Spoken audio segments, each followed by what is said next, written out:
Hello today news కి స్వాగతం. GMC Uppal zone Ghatkesar circle 6వ డివిజన్ లో గట్కేసర్ టౌన్ లోని జామా మసీదు వద్ద భారత రాష్ట్ర సమితి పార్టీ ఆధ్వర్యంలో రంజాన్ మాసం సందర్భంగా ముస్లిం సోదరులకు ఇఫ్తార్ విందు ఏర్పాటు చేసిన కార్యక్రమానికి ముఖ్య అతిథిగా మాజీ మంత్రివర్యులు మేడ్చల్ శాసనసభ్యులు చామకూర మల్లారెడ్డి 30వ రోజు ఉపవాస దీక్షను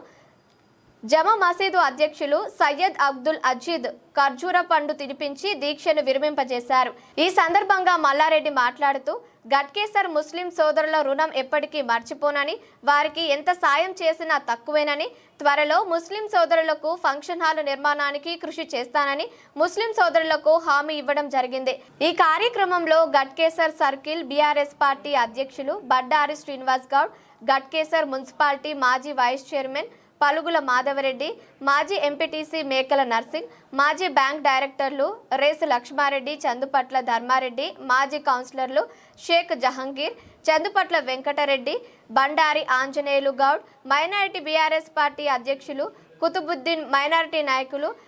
MA Khaleel, Shakeel, Feroz, Ayub, MD Nazeer, Nabi, Saddam, Saleem, Nazeer, Farooq, Aslam, Jahangir, BRS party నాయకులు పన్నాల కొండలరెడ్డి, బొంత సుధాకర్, మందాడి శ్రీనివాస్ రెడ్డి, షకీల్, ఫెరోజ్, అయ్యూబ్, ఎండి నజీర్, నబీ, సద్దాం, సలీం, నజీర్, ఫరూక్, అస్లాం, జహంగీర్, బీఆర్ఎస్ పార్టీ నాయకులు Pannala Kondalreddy, Bonta Sudhakar, Mandadi Srinivas Reddy, D Kondaraghu, Kripanidhi, Bhoga Arjun, Medchal Malkajgiri BRS party social media MD Siraj, ముస్లిం సోదరులు పెద్ద ఎత్తున పాల్గొన్నారు.